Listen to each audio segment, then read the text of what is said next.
What's up, everyone? Welcome to another episode of Sports Card Madness. This is going to be a fun one. So, I've got LZ here, like always, but we also have a guest, Dr. Collectible, Daryl Gardner. He's here with us, and we are going to do an entire episode on entrepreneurship in the hobby, which should be a lot of fun. In terms of why we wanted to do this episode, I've been an entrepreneur for 15 years. I retired at 40. I've funded several businesses. LZ has 20 years of experience in public and private companies. He's an angel investor as well. And we thought we could kind of bring our knowledge to this space and actually, like, at the end of this, hopefully someone can, DM us or want some mentorship, and maybe we can actually get this like rolling. Like, I'm happy to, and LZ's happy to, like, take some of this on and help you guys out to like start something. So we're gonna have fun. It's gonna be a bit of a brainstorm. So Daryl, welcome to the pod, man. Thanks for joining. Yo, appreciate y'all having me on. First of all, love what y'all do. Meaningful things that y'all putting out there. So I want to let you know personally, yo, thank you for having me on. I'm excited to be on right now. Truly, want to get some educational information as well. I think all of us are brilliant individuals, even after having a great conversation with you. So. Excellent. Well, thank you. Thank you, Daryl. Thanks for your kind words. So we're gonna do this in almost like a Shark Tank kind of way. So idea number one is gonna come from LZ. So he's gonna pitch us the idea. And then Daryl, me and you are going to react to it. Tell him if it's crap, tell him if it's good, and just kind of like go from there. I'll do the second idea, and then Daryl, you got idea number three. So that's how we'll roll. LZ, you ready to kick this thing off or what? Yeah, I'm ready. I All am right. ready. I'm built for this. I love pitching ideas. This is what I love doing. So yeah, guys, please be honest, and audience be honest as well. Okay. So first idea is it would be a card pre-grading service. So I picture any one of us or the audience being at a show.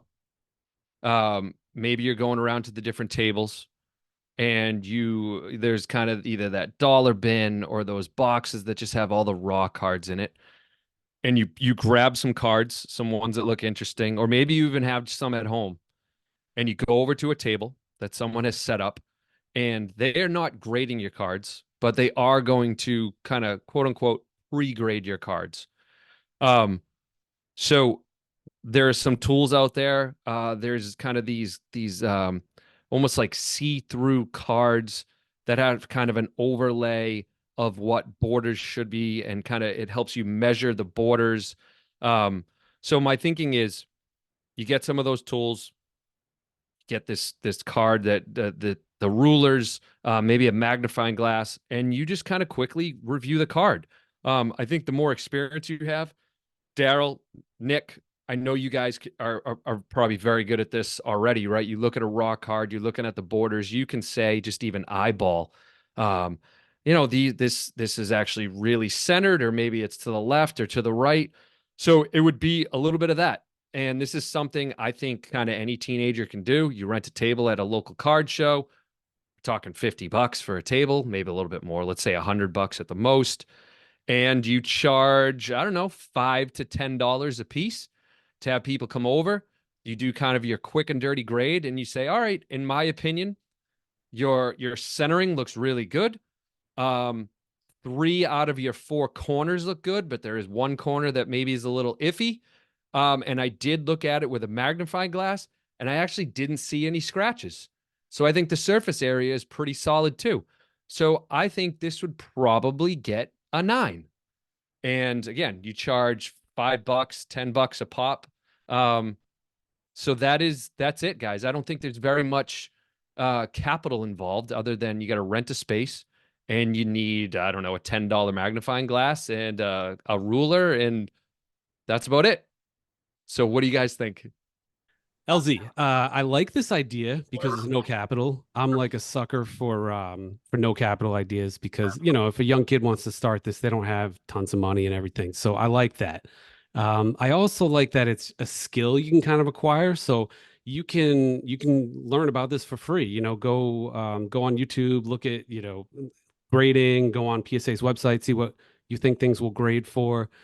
One of the things that scares me a little bit is the whole pre-grading thing where you're like, okay, well, this is a 7, and they send it in and you don't get a 7. I worry about repeat business. You got them on the first Mm. one. So you almost need to like sandbag it a little bit. Be like, this is a 6, right? And then if they get better grades, they're like, wow, okay, and then they come back. So, but I like the price point and everything. So, that's pretty good. I like it. Okay. All right. Dara, what do you think of this idea, the card pre-grading? I like the idea.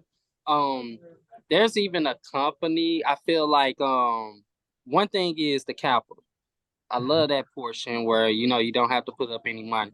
Now, to help out or benefit the situation, I know an app called Card Boss where you able to take pictures of cards, scan them, and they Right. give you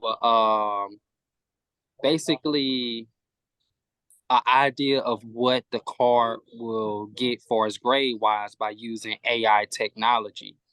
So even with that, if you wanted to be more sharper with your answers, I think something like that, having like, an app such as that nature, after you look at a card and you feel like, okay, my skills aren't enough, let me go ahead. I can even do an upcharge where we can utilize an AI Right. system. And Ooh. even that on what you said, maybe you don't have to lower the grade. Maybe you can just go by the app. Look, this is what the app says. It's not actually me saying it, it's the app saying it. So with that, I think that's pretty cool. I think it's a good Ooh. idea. I think it's beneficial to an individual or a kid that would like to make money, but also it's educating them as well. So it's a win-win situation. But once again, you do want to draw them back with that grade. So I would say even with the AI system, it could benefit you. That's a Daryl, love that. great point. Love using the technology. There's no reason why you just should be using a magnifying glass. If there is Right. technology, better Yeah, technology out there, let's use it. And I think the other thing, Daryl, to your point, especially yeah, teaching teenagers about an opportunity like this is who yeah. knows? Who knows with this card boss? Like they might be able to spin it into a partnership and they might be able to learn how to create a partnership with a company too. So there's a lot of opportunity for I think a young individual to do that. All Yeah. right. Well said. I Well like Yep. said. it. Okay. All right. Cool. All right. Thanks, guys. That was idea number one. All right. Idea number two is me. So this is my idea. I shared it. I actually shared it on Instagram already, but this one, just because my nephew is 15, and I always think of like stuff he can do to make some money on the side, right? So everybody's been to a card show. Everybody that's listening has probably been to one. And you walk into a card show, and what do the tables have? Tons of cards on them, right? And these card shows, they've got autographed guests. Almost all of them, even the smallest shows, got like a guest that's autographing cards. And so you're going around and you don't always come prepared with like, a card to get signed. Like you got to get it at the show, right? So I was thinking you set up a table at a show, you get that table for $50 or whatever, right? You learn how to crack cards, get some tile cutters, get some chisels, watch some YouTube videos, figure out how to do it safely and carefully, and you can charge, I don't know, $5, $10 a card. You set up a table, card cracking services. You get a little bit of business insurance. It's not going to cost a ton of money, just in case something goes wrong with the chisel or whatever.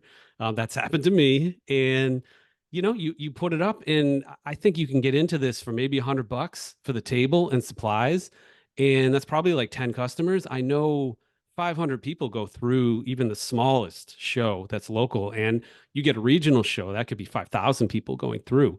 You think you can get like 10 customers? So, I think you could make a few grand a month if you got something rolling here. Then you start hiring people, additional crackers. But I don't know. I don't know if there's a need for it. What do you guys think? I Um, definitely think there's. Oh, go ahead. You go first, Daryl. You go no, no first. problem. First of all, I think that's a brilliant idea. It's giving kids, um, how shall I say, a creative path on being able to do something that could be productive for them. And as well, you're learning a craft. Not many people are cracking slabs. So when you can learn how to do that, do it the right way, and it becomes a method of madness for you, the situations are endless because everybody wants to cross some over, but everyone is not comfortable cracking their own slabs. That might be one of the most might be one of the most awkward things to do in the hobby because you don't want to mess up that card, but you want to have a professional do it. So I think learning the craft is one thing, but also making a business out of it makes it even better for the individual, especially a kid. Okay. Learning the craft. Go to a show. Go to there are dollar bins to get slabs because people want to turn over their terrible inventory. So go to a show, buy a bunch of cheap slabs, $1, $2 slabs. Go on YouTube, learn how to do this. I absolutely, I really like this idea. Um, Daryl, you said something too. Like Nick, with your pitch, you were focused on autographs. But there are plenty of people that just want to cross it over to another company. Like maybe they're building a set um, through SGC, right? And they found a card and it's a PSA, and they just want to get that out of the PSA so they can then send it to SGC, right? Right. So this is not just for autographs. Right. This is certainly for autographs because that's one we focus on, but it's crossing over.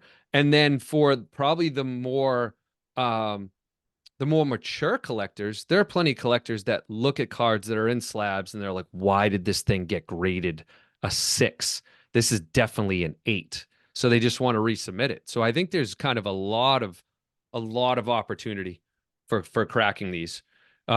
I think the one thing that does scare me is you brought up the little business insurance. It's like, oh boy, they're gonna have to get some insurance. Like, oh boy. But I think you're right. I think that's a good recommendation, right? You don't want to be messing around with that. Yeah, we're So talking pennies on a dollar for yeah, business insurance. And Yep. then if yeah, something happens, you can front load the money and say, we have a guarantee up to X dollars.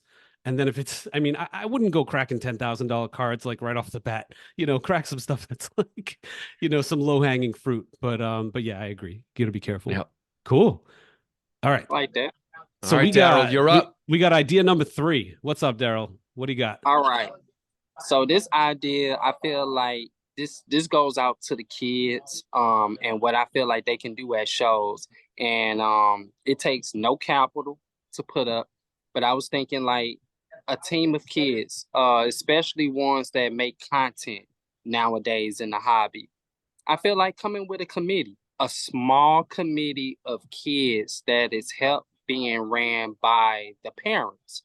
And a way of communication could be like email. So bringing in a small committee, say if it's 3 individuals like the Blake Down, Elijah, and kid reporter, and they all come together with ideas, things that they can do at car shows, whether if it's coming together as a team and saying, hey, we want to fix all the chairs and tables at the show and then take everything down. You can make money that way. And that way you're getting in tune with the dealers. There's content that could be made. So once again, this is for the content creator kid, and the one that sees others out there doing what he doing, that'll come together, create a committee to where, hey, this is the show I'm gonna be at. Let's get together or let's support each other. I'm finna drop this video. Make sure you share it. I call it a circle of success where kids can come together, small committee of individuals that are content creators, and they help build each other up, whether if it's helping out at a car show, whether if it's content creating. I think it builds people skills. I think it builds communication skills. And then also being able to, function as a content creator, but also kids are being able to be introduced to other ethnicities, other individuals that think differently from them, learning from your next door individual. So I thought just a committee itself would be pretty cool.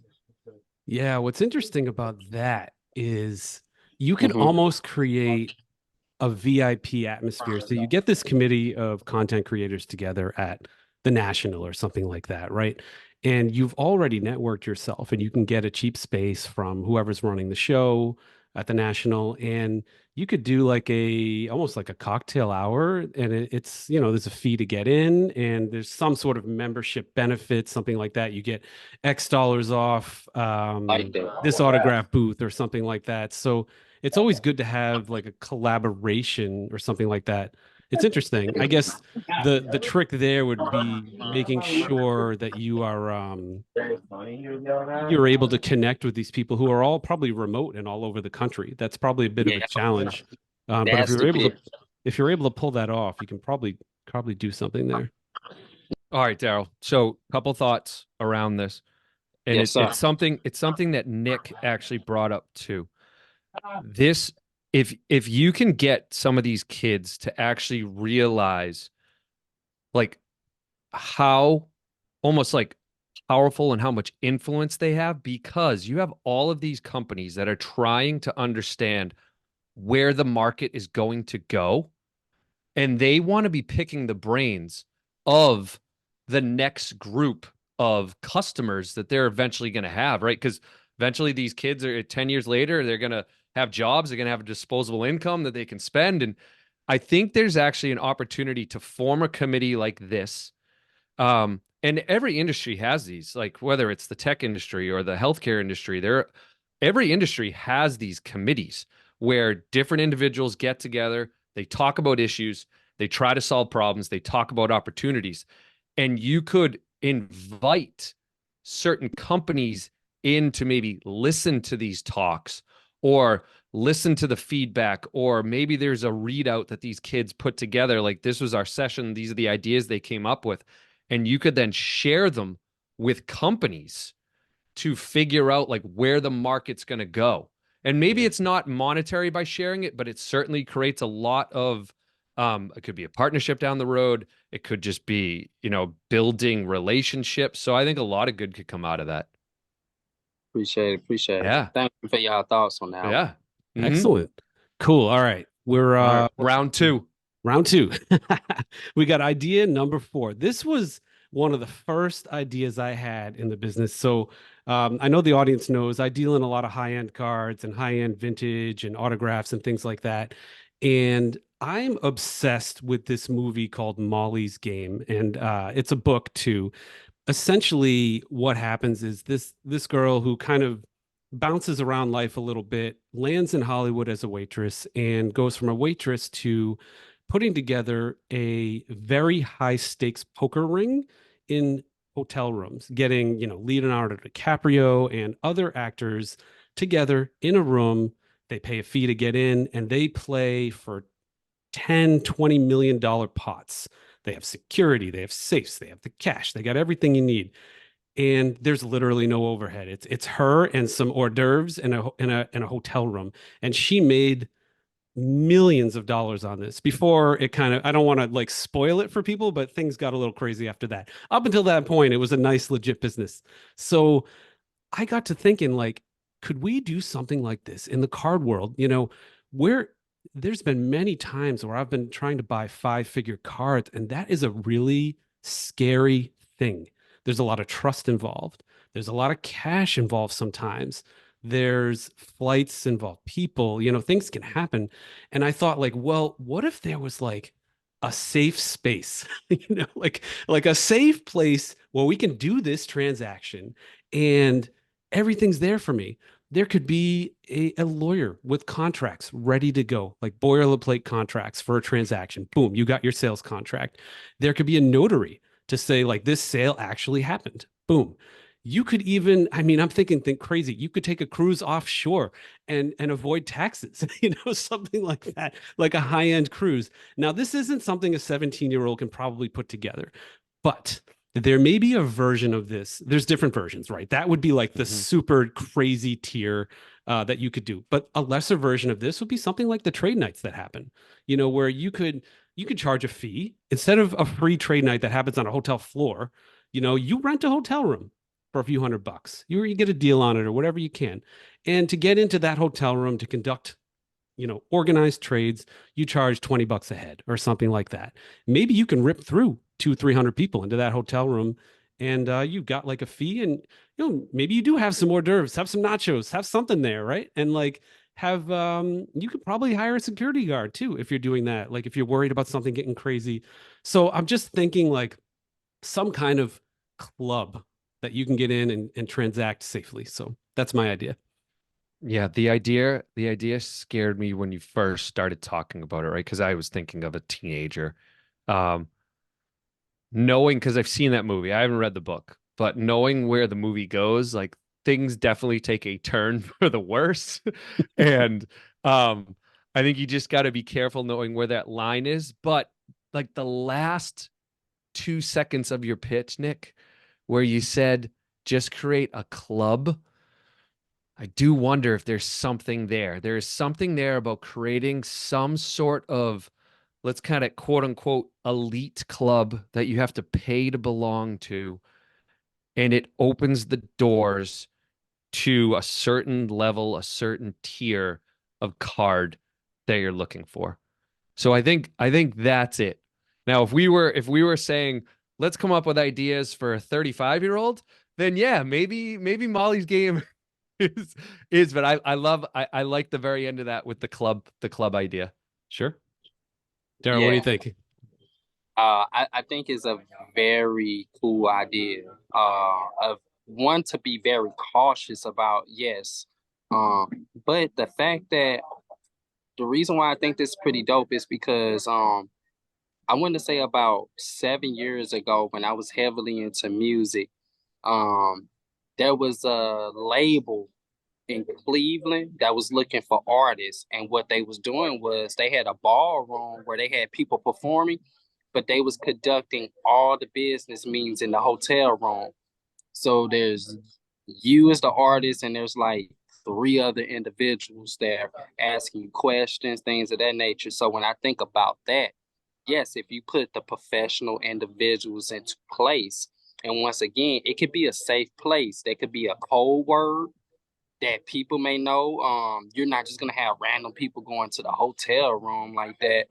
I would say it need to be RSVP, which means you get a code word or something like that, or you get the room number, and you get a tally of who's going to come in, who's going to be there. So if 20 people got this RSVP, it needs to be only 20 people coming here. It don't Hmm. need to be 25, 30. So I think there's ways of being able to keep that and contain it and make it a professional setting. But once again, coming from an adult, yes, but then coming from a teenager, it gets interesting. But we can get parents behind it. Right. I mean, hey, I used to have hotel parties all the time with my friends, and my mom would be in the next room over, knowing what the heck is going on. If you play sports, you did the same thing. Hmm. Yeah. About three players in one room. Y'all probably got 5 rooms next to each other. So, long story short, I think it's pretty dope. It all depends on the maturity of the individual. Right. Right. Right. Excellent. All right. So we got idea number 5. And Daryl, this one's coming from you, man. So coming in hot. What's next? Yes, yes. All right. So it's an idea that I had actually that I did for myself that I Hmm. wanted to share it. It's just even with y'all thoughts. So Awesome. it took no money. It took a lot of study and other hobby, but I felt like if you educate yourself right, you can do it. I started an after school program, teaching kids about sports cards, but I made it very educational, meaning you're gonna learn about statistics.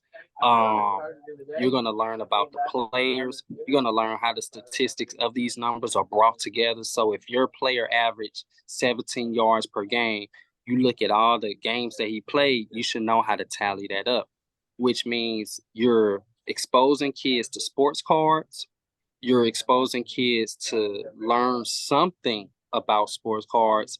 But then on top of that, some of my kids in the after school program, they have their own eBay account that is ran by their parents. So the money that they make off selling cards now goes to their tuition fund.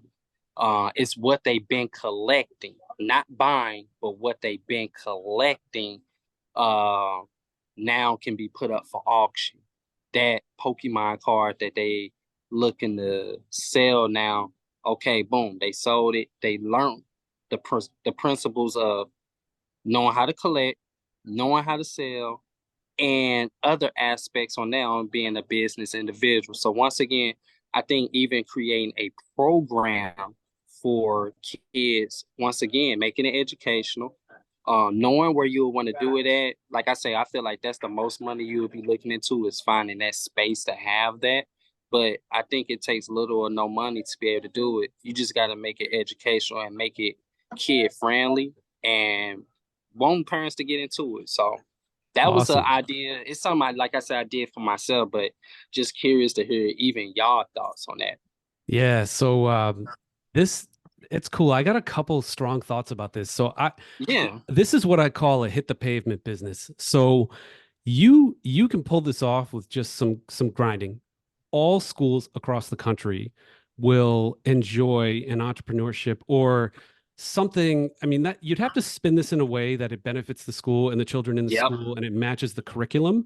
But if you Hmm. do and you get something like it's like an after school entrepreneurship program and that involves eBay and sports cards and trading or something like that, or you could bend it towards the sports angle too, that would probably work. All you have to do is get a couple schools to say yes. And then it's like, well, this school in Chicago, they're crushing it, man. The kids love it. Look at these reviews. Here's a case study. Get the teacher to like write down what actually happened. Then you're off to the races. Can you do this virtually? Then if you can do it virtually, holy crap. Now you can start hitting the whole country, right? Like the school in Philly Interesting. might be interesting. You could eventually franchise it or whatever. But I think, I wouldn't worry so much about the space because the school's got space. They're already there, right? Like they're going to be there. So you just use what space the school has. You're going to need some materials and things like that, but this is very low overhead. This is a selling hit the pavement business where you have to communicate. It's a numbers game. 100 schools might say no, but a couple will say yes. Once you get those yeses, it's off to the races. Okay. Hey, I love the idea. I'm big into just, educating and giving back. And this is kind of that hits home here, right, Daryl? Like you're you've learned all of these things over the years and you've really become an expert and now you want to give back, you want to start teaching. And who knows, you're trying to turn it into a business as well. But when you were talking, I immediately thought, how do you do this virtually? How do you do this almost in a recorded fashion mm, where you can legitimately make money while you're sleeping, right?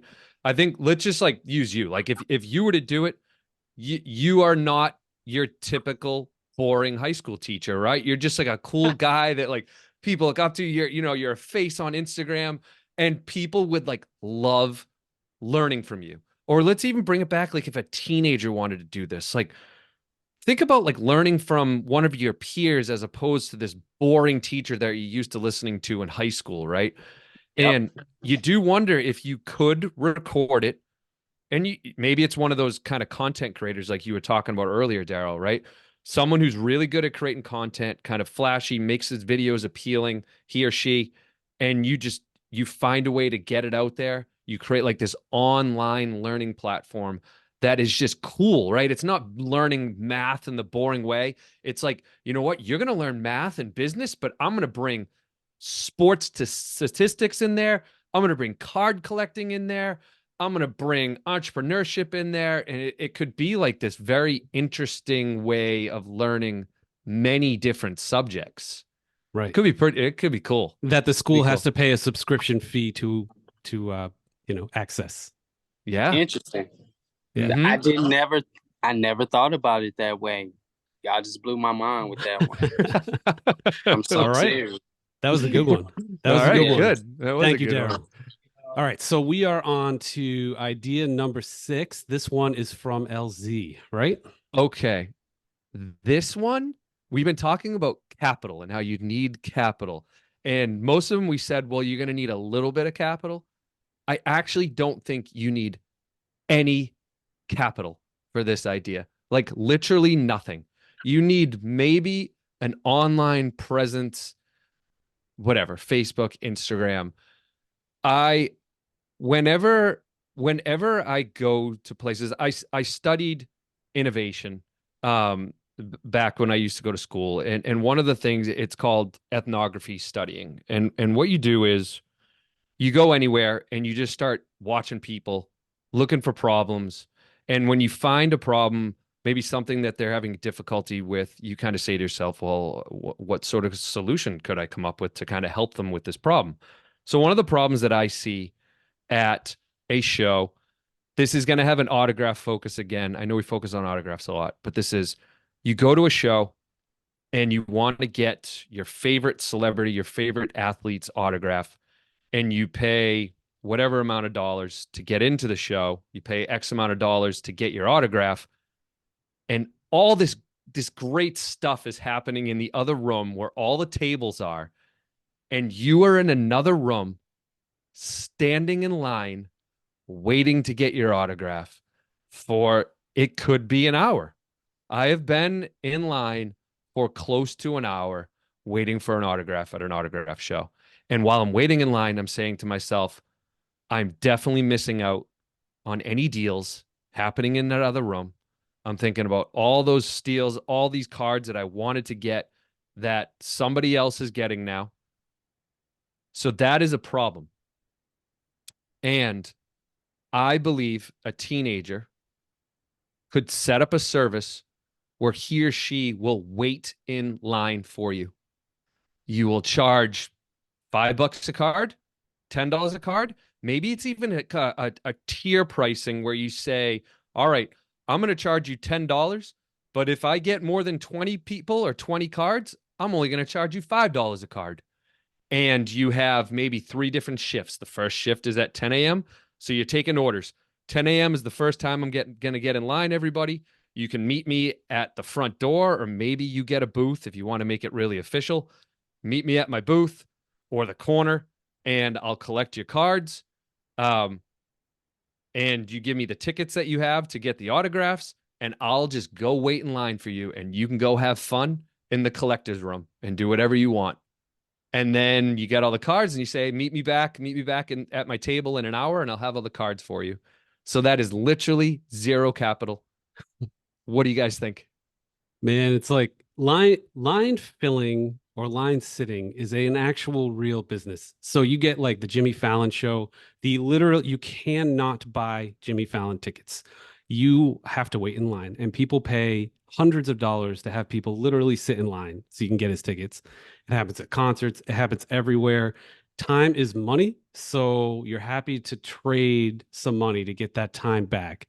My concerns would be just like the trust, like, all right, this kid's gonna run off to, like, is he gonna hold the line? Is he gonna like go to lunch and forget about the line? So there just needs to be some gravitas. There's got to be like some trust there. Make like a company out of it. Have give a business card with your number and everything, so it's super official. Have a reference on the back of that card or something like that.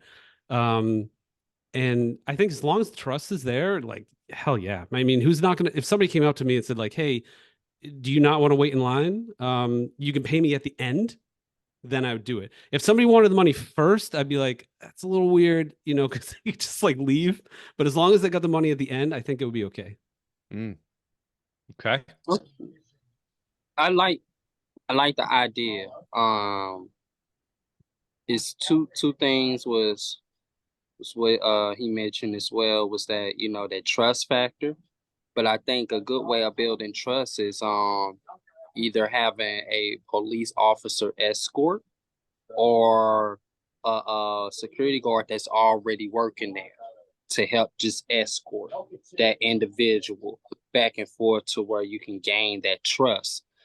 Um, Also, if the situation was and I an eye vision to where I'm able to see this kid leave from me to go wherever he need to go and come back like in eye distance.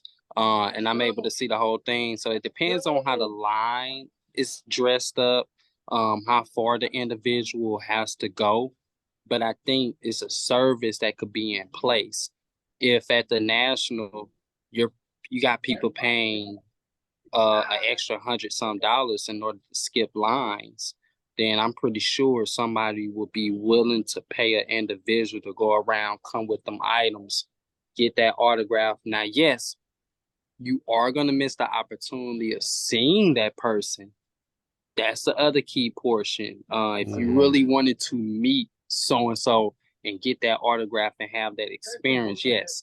But if you're looking to just try to get that autograph and get as much as you can, because I know a lot of people go to the national just to go to TriStar, just to get a whole seat signed by baseball players. Yes, it's a place for that, and I think it's a good idea.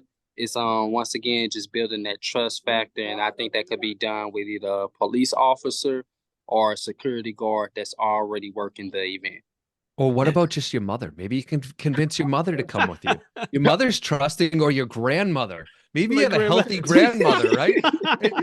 Your grandmother's gonna wait in line with you, right? Come on, who doesn't trust a Hey, grandmother? bring the whole family out. Look, Yeah. this is my family. This is what we do. We're gonna make sure you cooking with grease a little bit now. You Okay. cooking with grease. You know, we talk about partnerships. You know, Disney's got Fast Pass. There's no reason you can't become the official line waiting service of the national. You know, you show Ray Schulte or the committee that this is a value add for the conference. It makes things more efficient. More autographs get signed ultimately. You know, maybe you're on the flyer and you got some cred then. More autographs being signed, Nick, but also more people on the floor buying product too. Bingo. Bingo. There you go. Yeah. So, you know, maybe Ray will hear this and think it's a good idea. And like I said, I just want to remind the audience, if anybody wants to try this stuff out, I am happy. LZ and I'm sure Yes. Daryl, Daryl as we well, are I'm sure. totally happy to mentor you and make this happen. And I feel like we're going to have a few of these pop up. So, all right, good idea, LZ. I like it. The grandma is awesome. I love all that right. idea. That So was dope. idea number 7. Daryl, this is your last idea, so make it a good one, man. Let's hear it. Yes. So this was very interesting, right? And I put like some thought into it. It's not fully complete, but it's something that I wanted to do personally as well. So I was thinking in my head, and this is something that me and a friend wanted to do. I hate to say, yeah, it's gonna take some capital. It's gonna take maybe some money, depending on the individual, things of that nature. But I don't see nobody doing this right now. What if you could get with like Netflix? And I know this is pushing for the moon, guys. This is pushing for the moon. Get with Netflix, PBS, Disney, and create a series or a show that could help educate kids about sports cards, but not only the sport card, but the player that's on the card.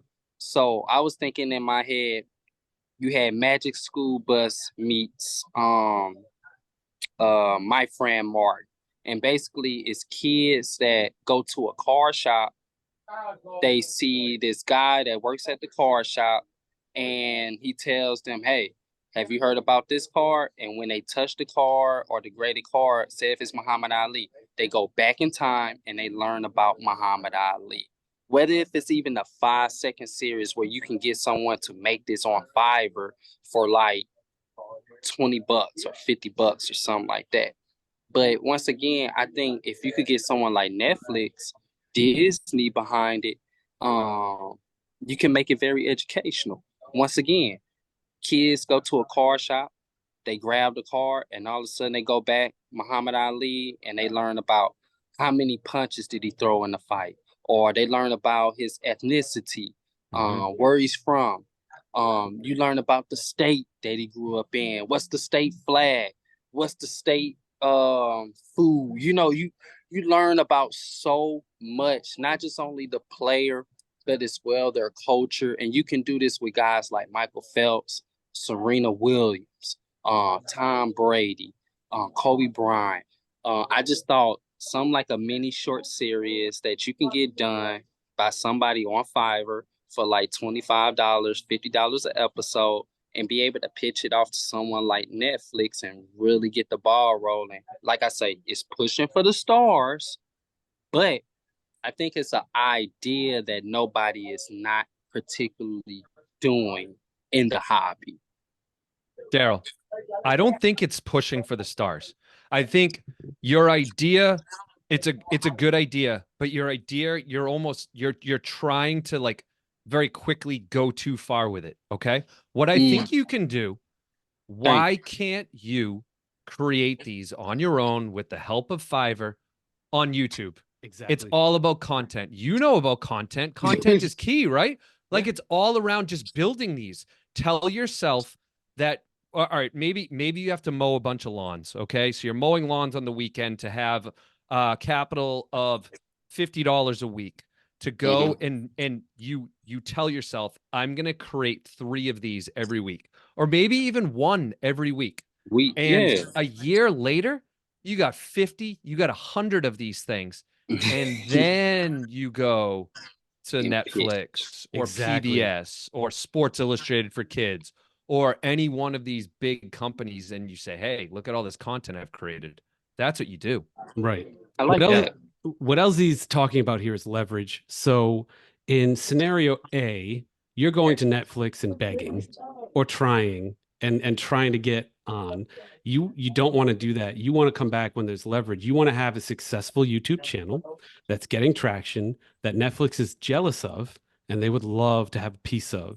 Then you go to Netflix with strength instead of vulnerability and like with your that's the way to do it. So you know you it's funny, like the world is very flat now. Everybody has got a phone for the most part, and you just take that phone and leverage that phone and you can make it happen, so that's Yes. what I would do. I agree. I totally agree.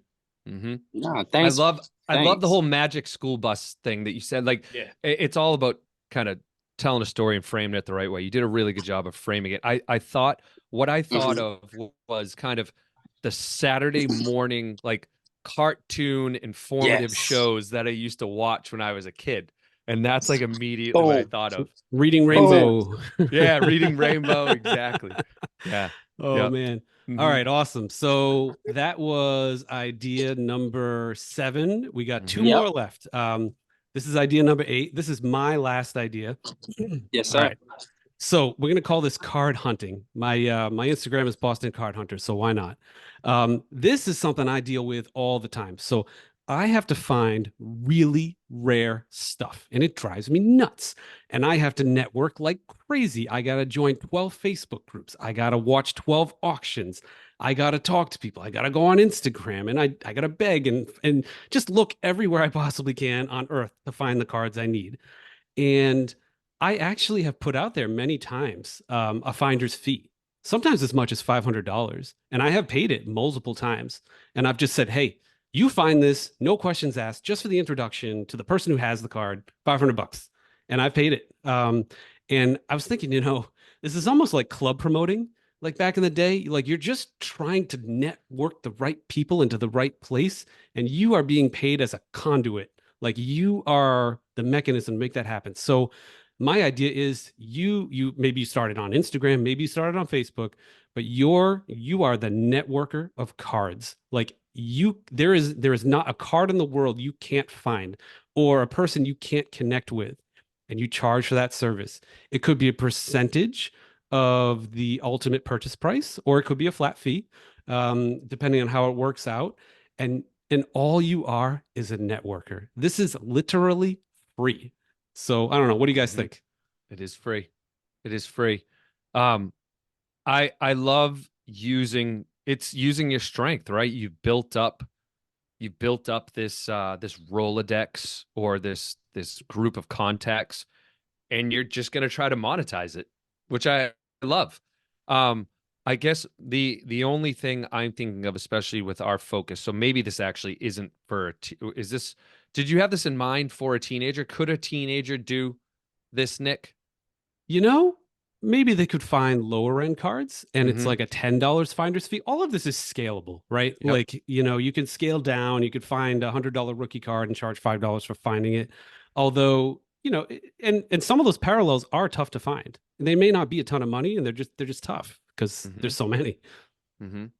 But Yeah, yeah, or it could just be there's no reason why they couldn't charge to be a hunter at a card show. Like, all right, you tell me what you want. I'm going to go to the local card show this weekend. I'm going to try to search it out and find it myself. I'll go through every box in the whole room and try to find it for you. So, yeah, I like the idea of scaling it. Daryl, what do you think?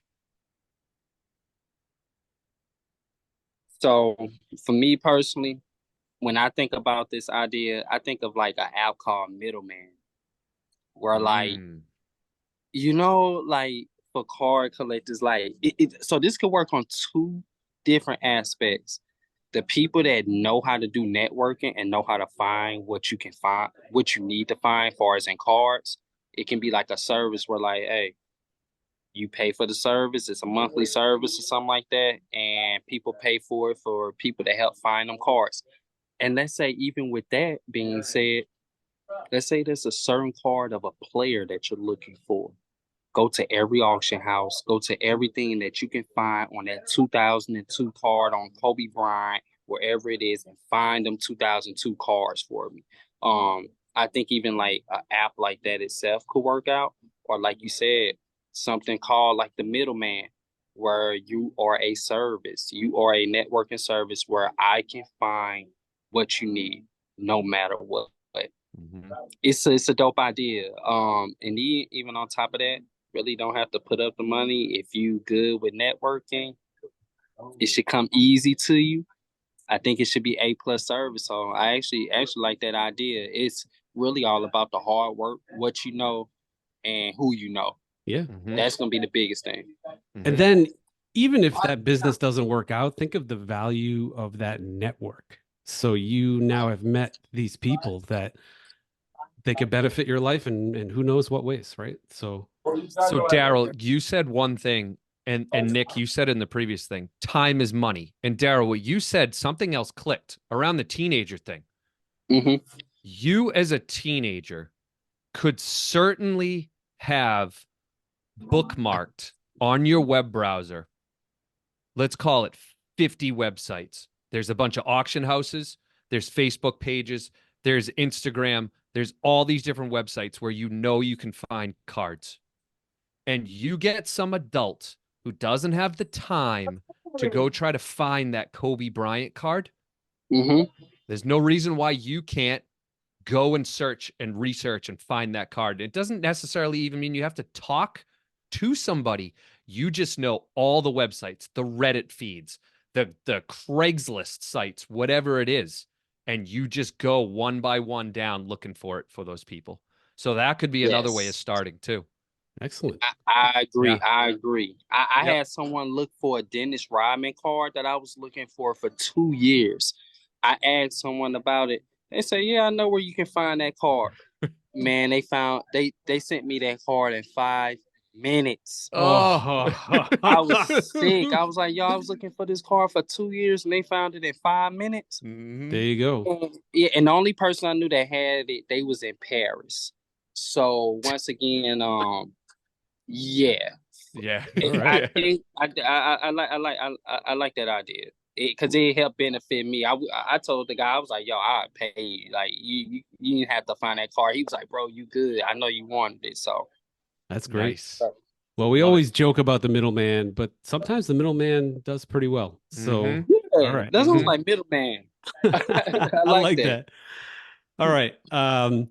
Last and final idea, idea number 9. This one's coming from Yes, sir. LZ. Let's Okay. Okay, get what do we got? it. All right. Last idea. We've been focusing a lot on card shows themselves. This last one we did kind of we've kind of been bringing up some virtual ones too. I come from a tech background.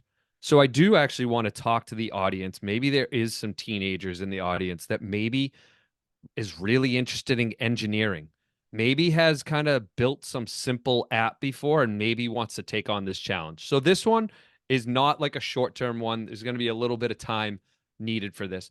Daryl, you'll probably be good just to tell me if something like this exists today. Um, it all comes time is money, right? And I'm going to bring it back to card shows, but it's actually I want someone to create this app. When I go to a card show, especially one of the bigger ones, I look at the big room and I see, let's see, 100 tables, 300 tables, 1,000 tables, and I have my list of like 5 cards that I really want to try to find today. I get very overwhelmed. How am I going to go through these 300 tables and find these 5 cards? So the app would be 2 days before the card show. These dealers upload to the app their table number, their business name, and the cards that they're going to be selling at the show. Now, I know many dealers actually do that on their own on their Instagram, like, hey, these are the cards I'm going to have. But you do that, you upload the cards. These are the cards I'm going to have at my show. And then me as the consumer, I log on the night before the show, the morning of the show, and I scroll through it and I say, okay, table 50 has my card, table 80 has my card. I'm going to go and seek out those tables. Or you could take it a step further and you could be part of the purchase. You could be the middleman. You could do a digital purchase of that card. And that is a way of actually, making some money off of the deal itself. You can connect it to PayPal or whatever you want. So there's kind of 2 aspects of it. One is to help people hunt down their cards at a show. It helps the dealers too, because it drives people to their tables. And then secondly, because I think some people get a little nervous, especially the younger generation, kind of having to have that back and forth negotiation. And I know a lot of people love to do things over apps now and virtually. So this could be a way of kind of tapping into people who maybe feel uncomfortable having that conversation and having to barter back and forth with people. Does it exist? What do you guys think of the idea? Oh man, I actually have a few thoughts because this situation has happened to me. So I needed a Larry Bird 1986 Fleer card at a local show, and I was like, where in the bleep am I going to find this thing? There's just so many tables. And it's funny, I went on Instagram and the show promoter said, hey, go back left middle table. It's there. And it was there. Now, what you're saying is great. Like if you use the Target app or the Walmart app, they tell you what aisle like the shampoo is in and all of that. Um, I would like to say there is a low tech version of this you can do. So this might be a pain for dealers to upload cards and things like that, but I don't think it's a terrible pain for them to just send you pictures of their showcases, which contains most of the information. You can glance at them. And imagine this, you could put a little book together with a map, dealer, photos. You go to Staples, whatever, maybe $100. You throw a bunch of books together. You charge $2 for a book right at the entrance. Give 50 cents a book to the show owner, and now you've got like something that's really helpful. It's going to save people time, and hey, you can maybe even sell ads in the books. If you get enough exposure, right? So that's like the low tech version. You could just throw some Mm. booklets together to just save people time and help the dealers promote their inventory. But I don't know. I dig it. Daryl, what do you think, man? All right. So doing my research like in my head, okay, does something like this exist, right? Mm-hmm. There's nothing like this I don't think exists because there's a friend. This is interesting, but I had a conversation with a friend. He was like, yo, Doc, he was like, you travel at all these car shows. What if you created an app that has all the information about each and every car show that you're going to go to or just throughout the country and people able to, keep in touch with the car shows? I love your idea because with your idea, not only you can work with the card shows, but you can actually partner with the shows on the app. Okay, look, you're gonna have the show information here. All the dealers are here. You got their information. And as well, you got all the cards that they are bringing. their information. And if you're able to get with a car show, like you say, a day or two beforehand, I mean, you can't lose. Yeah. Depending on the dealers. Let's say if only out of 100 dealers, 75 of them did it. I take 75 dealers Oh, out of heck yeah. 100, even Mhm. 50. At least 50 of them utilizing the app, and But they, yeah. 50% of the people could be utilizing it too. So I think it's a great idea. I think it's definitely moving innovation, if I said that right, or just for its innovation in the hobby. Mhm.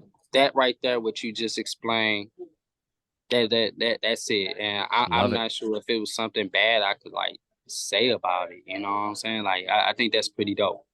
Yeah, All the right. dealers, let's say 50 dealers do this. It's an arms race. Those dealers Oh have yeah. an advantage. Yes. They have an advantage over the other dealers, and you just got to get a few to do it, and they Mhm. sell a few more cards. The dealers talk. They're like, housewives. Like it's gonna like they're all gonna talk, and they'd be like, "Wow, this little app like helped me sell like 5 more cards, and it was like free, and he just asked for some pictures." And You yeah, you license You it can do a to either discount. you license it act directly to the dealer or you license it to the card show themselves. There are plenty of local card shows that actually have a show like every weekend. You could Yep. license to that card show and charge them, I don't know, $10,000 a year, and it gives them unlimited licenses to send it out to their dealers. I think, it could be big. All right, I'm glad you guys like that idea. oh All man, right. This was this was a wild this is like a fun rapid fire brainstorm. I mean, we just It rattled off was. like 9 ideas. So before we close things down, I wanted to make sure that this wasn't just a brainstorm. Like the audience listening, if any of you want to try some variation of these ideas, all three of us are willing to help mentor, possibly even provide capital, if you've got a good enough business plan and head on your shoulders. So, and we'll help you along the way. Maybe even get you on the pod and like report on how it's going. Like some of these are just like they have to be tried. So, uh, Yeah. like just do it. Like if you're feeling it, like go try some of this and hit us up. I'd be happy to help. Yeah, please do. Please do. Nick, I would love to connect with somebody who reaches out to us and have them on a monthly or even a quarterly basis to check in on how their project is going. I think that would be really cool. So, yeah, let's see where it goes, everybody. Let's see. Yeah, Excellent. I'm Yeah. open for that, yo. Okay. I All right. definitely want to see y'all reaching out. I want to see people reaching out with ideas after this. I know me being a guest, but I'm hoping there you go. I'm hoping the next individual that sees this and learns from this will Mhm. want to hop on and tell their story, tell their dreams. Like this, I know we had ideas, but someone out here might be dreaming this. Someone out here might Yeah. be like, "Yo, that's my idea," and want to get more in depth on it. So, what y'all have created, and just being a part of it, yo, just being able to give off ideas, creativity. I love what y'all doing. I want to be able to see more people on here as well, telling their stories or, their business plans on what they got in their head. Trying to, make dreams into reality. Yeah, of course. Daryl, thank you. You've been a great guest. I know you're busy. You're jumping from thing to thing, man. You're like the busiest guy in the hobby, as Dr. Collectible. So we appreciate you taking a solid chunk of time with us and going through these ideas. Thanks again. No, thank you. Once again, I was bamboozled by your posts and the things that you said and the idea that you had. So to once again be on here with y'all too, thank you for y'all time. I know y'all are busy individuals as well. So to be able to sit back Sunday night and talk ideas just on business, I'm all for it. Cool, cool. That's We'll great. probably have to do this again. Excellent. Yeah. Definitely, Well, I'm down for it. great. Thanks, Daryl. LZ. Thanks, everyone.